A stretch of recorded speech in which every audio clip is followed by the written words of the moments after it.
इस कहानी को जरा ध्यान से सुनिएगा, क्योंकि ये कहानी आपके जिंदगी भर काम आएगी। नमस्कार दोस्तों, डे इंस्पायर्ड यूट्यूब चैनल में आपका दिल से स्वागत है। एक बार की बात है, एक समय महात्मा बुद्ध नगर वासियों को उपदेश दे रहे थे। महात्मा बुद्ध कह रहे थे कि संसार के इस माया जाल में मत फंसो, संसार से ऊपर उठो, संसार से ऊपर उठकर ही तुम संसार को जी सकते हो। यहां कोई अपना नहीं होता। संसार के मोह माया वो फंस गया जिसने अपनी बुद्धि का इस्तेमाल नहीं किया। वह व्यक्ति जो समय पर अच्छे कर्म नहीं करता और बुरे कामों में जुट जाता है, वह आने वाले समय में बड़े दुखों का सामना कर सकता है, क्योंकि उसके बुरे कर्म ही उसके दुखों का कारण बनेंगे। इसलिए आप सभी इस संसार की मोह माया अर्थात इच्छा, लालच, क्रोध इत्यादि को ध्यानपूर्वक देखते हुए अपने कर्म करें। इतना कहकर महात्मा बुद्ध ने अपना उपदेश समाप्त किया और वहां से चले गए। महात्मा बुद्ध जब ये उपदेश दे रहे थे तो वहां पर उस नगर का सबसे धनी व्यक्ति वहीं पर मौजूद था और उस व्यक्ति पर महात्मा बुद्ध की बातों का बहुत गहरा असर पड़ा। वह सोचने लगा कि अगर सब मोह माया है तो फिर व्यर्थ की मेहनत करना बेकार है। फिर फालतू में क्यों अपने समय को नष्ट किया जाए, जब अंत में कुछ भी नहीं बचने वाला। जब यहाँ पे कोई अपना नहीं होता तो फिर किसके लिए व्यर्थ की मेहनत की जाए। अब उसका मन अब संसारी जीवन में नहीं लगता था। वह संसारी जीवन से हटने लगा। अब उसे अपना सब कुछ किया हुआ व्यर्थ नजर आने लगा था। देखते ही देखते कुछ ही सालों में उसका सारा व्यापार चौपट होने लगा था। उस धनी व्यापारी के परिवार के सभी सदस्य उसे इस तरह से देखकर बहुत चिंतित रहने लगे थे, और जब भी कोई उससे बात करने की कोशिश करता था तो वह धनी व्यापारी एक ही बात कहता, ये धन दौलत तो सब बेकार की चीजें हैं, ये सब तो मोह माया है, सब बेकार है। भला हम रिश्ते निभाकर क्या करेंगे, ये सब तो मोह है। जीवन तो केवल एक ही है और वह है मुक्ति। अब तो केवल उसी की आस है, उसी की प्यास है। मैं इतना समझ चुका हूं कि अब से जो भी होगा वह सब अच्छा होगा। अब से उसने व्यापार पर भी ध्यान देना बिल्कुल बंद कर दिया था, और देखते ही देखते वह धनी व्यापारी उस नगर का सबसे गरीब व्यक्ति बन चुका था। वह पूरी तरह से निधन हो चुका था। उसका सब कुछ बर्बाद हो चुका था। एक दिन जब उसके घर में खाने के लिए कुछ नहीं बचा तो उसने अपने आप से कहा, ये मैंने क्या कर दिया।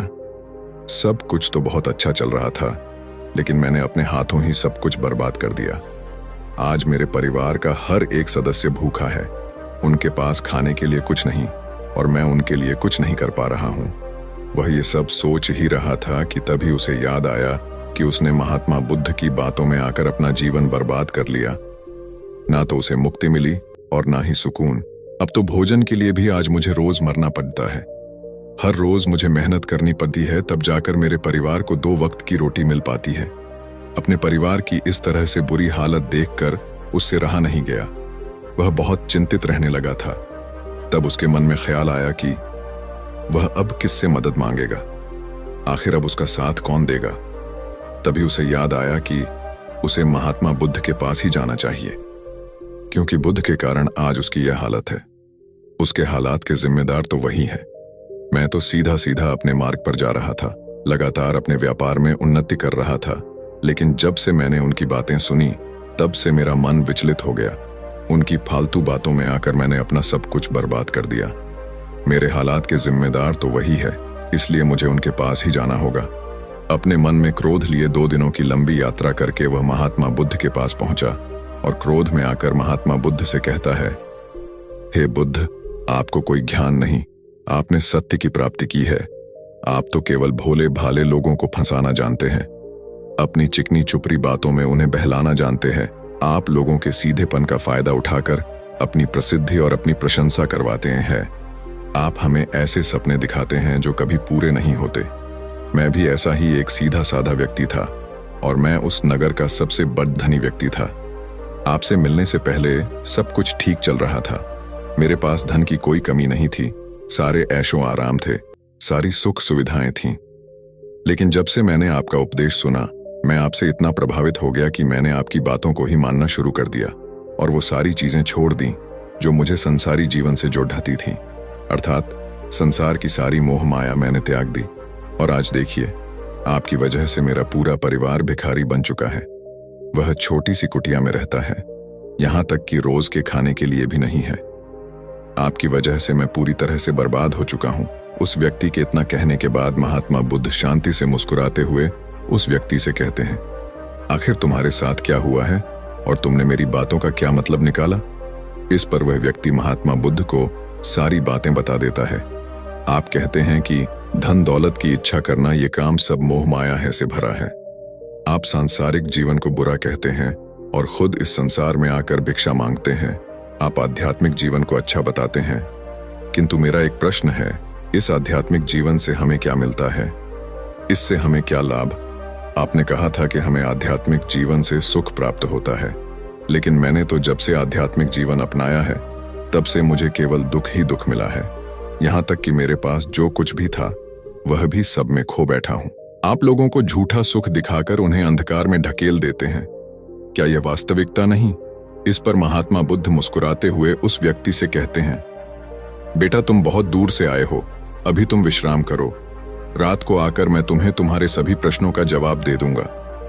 पहले तो उस व्यक्ति ने इनकार किया, लेकिन महात्मा बुद्ध के आग्रह पर वह व्यक्ति महात्मा बुद्ध की बात मान गया और आश्रम में जाकर विश्राम करने लगा।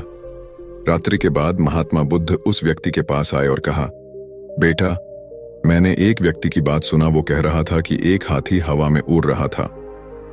उसने तो यह भी देखा कि एक बड़ी मछली अपने पैरों से जमीन पर चल रही थी और एक कुत्ता समुद्र की गहराइयों में सांस ले रहा था। वो व्यक्ति महात्मा बुद्ध की सारी बातें सुनकर महात्मा बुद्ध से कहता है, फिर तथागत उसके आगे क्या हुआ? आखिर आप चुप क्यों हो गए? तभी महात्मा बुद्ध उस व्यक्ति को समझाते हुए कहते हैं, बेटा क्या तुम्हें लगता है कि ऐसा वास्तव में हो सकता है? इस पर व्यक्ति जवाब देते हुए कहता है, बुद्ध अगर आप कह रहे हैं तो यह अवश्य ही सच होगा, क्योंकि आप इतने बड़े ढेर ज्ञानी हैं, आपने सत्य की प्राप्ति की है, तो आपके मुख से निकला हुआ हर एक शब्द तो सत्य ही होगा। तभी महात्मा बुद्ध मुस्कुराते हुए उस व्यक्ति से कहते हैं, बेटा क्या तुमने कभी पहले ऐसा कभी होते हुए देखा है? क्या तुमने कभी किसी हाथी को देखा है जो पर के साथ हवा में तेजी से उड़ता जा रहा हो? इसके जवाब में वह व्यक्ति कहता है, तथागत मैंने तो कभी नहीं देखा। तभी महात्मा बुद्ध कहते हैं, तुमने मुझसे प्रश्न क्यों नहीं किया कि आखिर वह हाथी आकाश में कैसे उड़ सकता है? इसके जवाब में व्यक्ति कहता है, हे तथागत, आपके मुंह से सुनकर मुझे ऐसा लगा कि मानो बात सत्य हो, और आप कह रहे हैं तो ये सत्य ही होगा, इसलिए मैंने आपसे एक भी बार प्रश्न नहीं किया। तभी महात्मा बुद्ध उस व्यक्ति को समझाते हुए कहते थे, कभी किसी की बातों पर मत जाना, बल्कि खुद विचार करो, संयम से सोचो कि उस बात में कितनी सच्चाई है। जो व्यक्ति कह रहा है क्या वह सच है? आखिर वह कहना क्या चाहता है? हो सकता है कि वह कुछ और कहना चाहता हो और तुम उसका अर्थ कुछ और ही निकाल रहे हैं। कम से कम तुम्हें एक बार प्रश्न करके ये समझना तो चाहिए कि आखिर वह कहना क्या चाहता है। अगर तुम मुझसे पूछते कि आखिर वह हाथी हवा में कैसे उड़ सकता है, तो इसका जवाब मैं तुम्हें अवश्य देता। मैं तुम्हें ऐसा बताता कि एक छोटा सा बच्चा अपने खिलौनों के साथ खेल रहा है, वह हाथी को हवा में उड़ा रहा है और कुत्ते को पानी में डूबा रहा, और रही बात मछली की तो वह उसे जमीन पर चला रही है। क्या ऐसा संभव नहीं हो सकता? इसके जवाब में व्यक्ति कहता है, हाँ बिल्कुल ऐसा हो सकता है। महात्मा बुद्ध उस व्यक्ति को कहते हैं, इसी प्रकार मैं कभी किसी को निर्धन या गरीब होने के लिए नहीं कहता। निर्धनता या गरीबी तुम्हारे विकास में बाधक बन जाती है, जिससे तुम और कुछ नहीं सोच पाते, ना ही कुछ समझ पाते हो। इन भिक्षुओं को देखो, जब इन्हें भोजन की आवश्यकता होती है तो यह भिक्षा मांगने के लिए निकल पड़ जाते हैं, लेकिन यह भिक्षा कहाँ से आती है? इसके जवाब में व्यक्ति कहता है, हे तथागत, हर कोई रोज मेहनत करता है ताकि उसके परिवार का पालन पोषण हो सके, और जो वह मेहनत करता है उसके बदले में उसे कुछ पैसे मिलते हैं। उन पैसों से भोजन खरीदता है और वही भोजन वो आपको भी सौंपता है और वहीं से भिक्षा आती है। तभी महात्मा बुद्ध उस व्यक्ति से एक और प्रश्न करते हैं, बेटा ये बात तो सत्य है, लेकिन तुम क्या मुझे ये बता सकते हो कि आखिर ये धन कहाँ से आता है? इसका जवाब देते हुए व्यक्ति कहता है, तथागत धन तो सभी लोग अर्जित करते हैं, सभी कमाते हैं। तभी महात्मा बुद्ध इस व्यक्ति को समझाते हुए कहते हैं, ठीक इसी प्रकार दुनिया में यदि हर कोई भिक्षा मांगने लग जाए तो आखिर भोजन कहाँ से आएगा? अनाज कौन उगाएगा? व्यापार कौन करेगा और लोगों की रक्षा के लिए धन कहाँ से इकट्ठा होगा? लोगों की जरूरतें कैसे पूरी होंगी? ये सुनकर व्यक्ति थोड़ा अचरज में पड़ गया और महात्मा बुद्ध से कहता है, किंतु हे तथागत, आप ही तो कहते हैं कि मनुष्य की इच्छा, कामना और वासना, लालच और क्रोध, ये सभी मनुष्य के विकार है और हमें इनसे दूर रहना चाहिए, तभी वह आत्मज्ञानी कहलाता है। तभी महात्मा बुद्ध कहते हैं, बेटा, मैं तो अभी भी यही कह रहा हूं कि मनुष्य को इन सब चीजों से दूर रहना चाहिए। इस पर व्यक्ति महात्मा बुद्ध की बात काटते हुए कहता है, पर दुनिया तो इसी पर चल रही है, इसके बिना भला या संसार कैसे चल सकता है? हर किसी को पैसों की जरूरत है, बिना पैसों के बाहर अपने परिवार को नहीं चला सकता, वह अपने परिवार का पालन पोषण नहीं कर सकता, वह अपने परिवार के लिए भोजन नहीं ला सकता, और यदि वह पैसे नहीं कमाएगा तो वह भूखा मर जाएगा। तभी महात्मा बुद्ध कहते हैं, बेटा, ये संसार इन चीजों से नहीं चल रहा है, इन चीजों से बिगड़ रहा है। इस पर व्यक्ति कहता है, ये तथागत, आखिर आप क्या कहना चाहते हैं? मैं आपकी बात समझ नहीं पा रहा। संसार में इच्छा, कामना, वासना और क्रोध ही तो है, और जब हम इनका त्याग कर देते हैं तब हम अध्यात्म के मार्ग की ओर आगे बढ़ते हैं, अर्थात मुक्ति के मार्ग पर, यानी कि हम सन्यासी के मार्ग पर चलते हैं। इस पर महात्मा बुद्ध जवाब देते हुए कहते हैं, बेटा, तुमने जो कुछ कहा वह भी एक बहुत बड़ा सत्य है। इच्छा, कामना, वासना और क्रोध ऐसे ही बुरी भावनाओं को छोड़ देने से हम संसार छोड़कर सन्यासी हो जाते हैं, और इन्हीं सभी चीजों को छोड़कर भी हम संसार में जी सकते हैं, धन कमा सकते हैं, मान, पद, प्रतिष्ठा और सम्मान कमा सकते हैं, क्योंकि हम सब अपना कर्म ही तो कर रहे। एक किसान खेती करता है, पर वह अपनी खेती बिना बुरी भावनाओं के भी कर सकता है। एक व्यापारी व्यापार करता है और इस व्यापार में चीजों को यहाँ से वहां पहुंचना होता है, और वह व्यापारी इन चीजों को बिना बुरी भावना के कर सकता है। ठीक उसी प्रकार एक राजा भी अपनी प्रजा की रक्षा करता है, और वह भी अपने कर्म बिना किसी बुरी भावना के कर सकता है। और एक भिक्षु इन सभी लोगों को सही प्रकार और सही कार्य करने के लिए मार्गदर्शन करते हैं। जो उस भिक्षु का क्रम है, जो उसका कार्य है, और जो व्यक्ति जागृत होकर अपने कर्मों का सही पालन करता है, वास्तविकता में वही सन्यासी हैं, वही भिक्षु है। क्योंकि हम जो भी कर्म कर रहे हैं वह हमारा इस संसार में रहने के लिए, जीवित होने के लिए, जीवन जीने के लिए केवल एक माध्यम मात्र ही है। उसे छोड़कर हम कुछ भी नहीं पा सकते, और हमारे सभी कर्म करते हुए हमारा मुख्य उद्देश्य जागृत होना है, खुद को पहचानना है। एक बार यदि हमारे भीतर ज्ञान का उदय हो गया, तब हम चाहे जो भी करें, वह फिर संसारी हो या सन्यासी, सब एक ही होते हैं। इस पर व्यक्ति महात्मा बुद्ध से कहता है, हे बुद्ध, किंतु मैंने तो देखा है कि आप अपने संघ में उन लोगों को भी शामिल कर लेते हैं जो लोग अपने परिवार को छोड़कर आए, अपने माता पिता को, अपने बीवी बच्चों को छोड़कर आए। क्या आप उनसे कभी ये कहते हैं कि जाकर अपनी जिम्मेदारियां पूरी करो और धन कमाओ, और वहीं पर रहकर तुम आत्मज्ञान प्राप्त करो? उस व्यक्ति के प्रश्न का जवाब देते हुए महात्मा बुद्ध कहते हैं, क्या तुम हाथी को हवा में उड़ा सकते हो? इसके जवाब में वह व्यक्ति कहता है, नहीं, मैं नहीं उड़ा सकता। तभी महात्मा बुद्ध कहते हैं, केवल एक बच्चा ही हाथी को हवा में उड़ा सकता है। ठीक उसी प्रकार जिस व्यक्ति को जो बनना है वह तो वह बनकर ही रहेगा। जैसे किसी व्यक्ति को व्यापारी बनना है तो वह व्यापारी बनेगा, ठीक इसी प्रकार यदि किसी व्यक्ति को आत्मज्ञान की प्राप्ति करनी है तो उसे सब कुछ तो त्यागना ही होगा।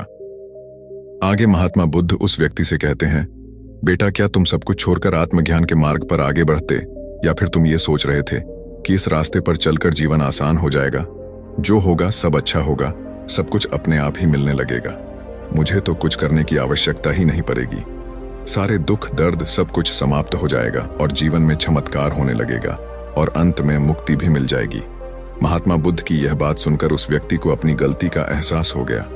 वह महात्मा बुद्ध के चरणों में गिर पड़ा और कहने लगा, हे तथागत, आप सत्य कहते हैं। मैंने तो कुछ ऐसा ही सोचा था, क्योंकि मेरा व्यापार सही नहीं चल रहा था तो मुझे लगा कि सब कुछ छोड़कर सब मिल जाएगा, मुझे कुछ करने की आवश्यकता ही नहीं पड़ेगी और मेरे सारे दुख दर्द हमेशा हमेशा के लिए खत्म हो जाएंगे और मैं आत्मज्ञान भी प्राप्त कर पाऊंगा। तभी महात्मा बुद्ध उस व्यक्ति से कहते हैं, बेटा, भिक्षु हो जाना कोई आसान बात नहीं है, इसके लिए सब कुछ त्यागना पड़ता है। एक एक चीज जिसे तुम बहुत प्रेम करते हो वो सारी चीजें तुमसे एक एक करके दूर हो जाती हैं।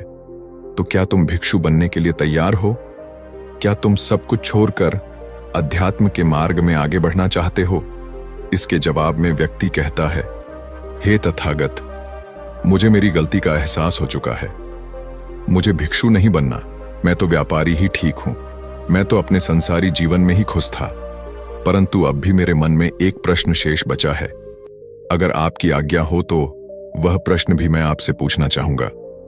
तभी महात्मा बुद्ध उसे आज्ञा देते हैं। इस पर व्यक्ति कहता है, तथागत, आप ही तो कहते हैं कि धन नहीं कमाना चाहिए। पद, प्रतिष्ठा, अहंकार हमें दुख की ओर ले जाते हैं। और संसार में यही तो है। और क्या है, यदि हमें संसारी जीवन जीना है तो हमें ये सब तो करना ही पड़ेगा। तभी महात्मा बुद्ध मुस्कुराते हुए उस व्यक्ति से कहते हैं, क्या तुम्हें भूख लगी है? इस पर व्यक्ति कहता है, हाँ तथागत, मुझे बहुत भूख लगी है। तभी महात्मा बुद्ध उस व्यक्ति को भोजन करवाते हैं और उसे भरपेट भोजन खिलाने के बाद महात्मा बुद्ध उस व्यक्ति से कहते हैं, लो और खाओ, ये सब तुम्हारे लिए ही है। इसके जवाब में वह व्यक्ति कहता है, तथागत, मैं पहले ही बहुत ज्यादा खा चुका हूं, अब मुझसे और नहीं खाया जाएगा। मेरे पेट में अब जरा भी जगह नहीं रह गई है। यदि मैंने और अधिक खाया तो मेरा पेट दर्द करने लग जाएगा और फिर मुझे तरह तरह की परेशानियां होने लगेंगी। मैं परेशान हो जाऊंगा। तभी महात्मा बुद्ध मुस्कुराते हुए उस व्यक्ति से कहते हैं, बेटा, मैं भी तो तुम्हें यही समझाने का प्रयास कर रहा हूं कि जितनी जरूरत है उतना ही खाओ, क्योंकि हर चीज जब हद से ज्यादा हो जाती है तो वह नुकसान जरूर पहुंचाती है। फिर वह चाहे धन हो, चाहे इच्छा, चाहे लालच, या फिर कामना या वासना, सब कुछ हद से ज्यादा आपको नुकसान ही पहुंचाएगा और यह सब आपको केवल दुख ही देंगे। इसीलिए इन्हें नियंत्रण में रखना चाहिए। जितने की हमें आवश्यकता है उतना ही हमें चाहिए, और जब आप इसे नियंत्रण में रखते हैं तो यह कभी आपको दुख नहीं दे पाएगा। आप हमेशा सुखी रहो। आगे महात्मा बुद्ध उस व्यक्ति से कहते हैं, सुनो, धन कमाना आवश्यक है, क्योंकि धन की कमी नहीं होनी चाहिए, भोजन की कमी नहीं होनी चाहिए, किसी भी कार्य को करने के लिए मन में इच्छा की कमी नहीं होनी चाहिए। लेकिन उसी के साथ में यह भी ध्यान रखना है कि इच्छा अत्यधिक भी नहीं होनी चाहिए, और मैं तुम्हें यही समझाने का प्रयास कर रहा हूं। इसीलिए जाओ और धन कमाओ। व्यापार से, अपने कर्म से न केवल अपना बल्कि दूसरों का भला भी करो। जब तुम अपने किए कार्यों की सांसारिक कार्यों से लोगों का भला करते हो, तब तुम में और किसी सन्यासी अर्थात किसी भिक्षु में कोई अंतर नहीं रह जाता। बस सभी के मार्ग अलग हो गए हैं, लेकिन मंजिल एक ही होती है और तुम कभी मार्ग से भटकना नहीं। तुम लोगों की संगत में रहना जो तुम्हें अपने आत्मज्ञान के सीधे मार्ग पर ले चले, जो सांसारिक जीवन से हटकर नए जीवन में प्रवेश करवाएं, क्योंकि वे लोग बुराइयों से लड़ने में तुम्हारी मदद करेंगे। तुम्हें ताकत मिलेगी और तुम लगातार बिना विचलित हुए अध्यात्म के मार्ग पर लगातार आगे बढ़ाते चले जाओगे। इतना कहकर महात्मा बुद्ध शांत हो गए। वह व्यक्ति महात्मा बुद्ध को प्रणाम करके कहता है, ये तथागत, आपकी शिक्षा ये तो बिल्कुल अलग है। आप जो कहते हैं उसके पीछे का अर्थ कुछ अलग ही होता है, बहुत सीधा और सरल, लेकिन हम उसे समझ नहीं पाते। आपके पास चमत्कार का आश्वासन नहीं है, पर आपके पास वह मार्ग है जिसमें मार्ग पर चलकर मैं अवश्य ही अध्यात्म को प्राप्त कर सकता हूं, जिससे मेरा और लोगों का सभी का भला होगा। हे तथागत, ये मेरी ही गलती थी कि मैंने आपकी बातों का गलत मतलब निकाला और एक व्यापारी होकर भी मैंने अपने कर्म को छोड़ दिया और ये सोचने लगा कि अब अपने आप सब कुछ अच्छा ही होगा। लेकिन यह सत्य है कि अपने आप कुछ नहीं होता। जब हम हाथ पैर चलाएंगे, काम करेंगे, कर्म करेंगे, तभी हमें फल मिलेगा। जब हम हाथ पैर मारना छोड़ते हैं तो नदी का बहाव हमें अपने साथ बहाकर ले चला जाता है और तब हमारे हाथों में कुछ नहीं रह जाता, और यही मेरे साथ भी हुआ है। तथागत, आज से मैं आपको वचन देता हूं कि मैं अपना कर्म पूरी ईमानदारी के साथ करूंगा। आपके दिए हुए मार्ग पर मैं पूरी ईमानदारी से चलूंगा। मैं आपको वचन देता हूं कि मैं एक अच्छा व्यापारी और एक अच्छा इंसान बनकर रहूंगा। मैं आत्मज्ञान के मार्ग पर अपने कर्म करते हुए आगे बढ़ता रहूंगा।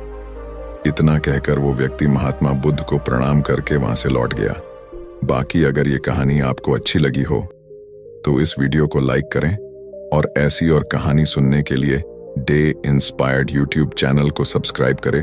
तब तक मिलते हैं हम आपसे ऐसी ही एक और प्रेरणादायक कहानी के साथ अगले दिन।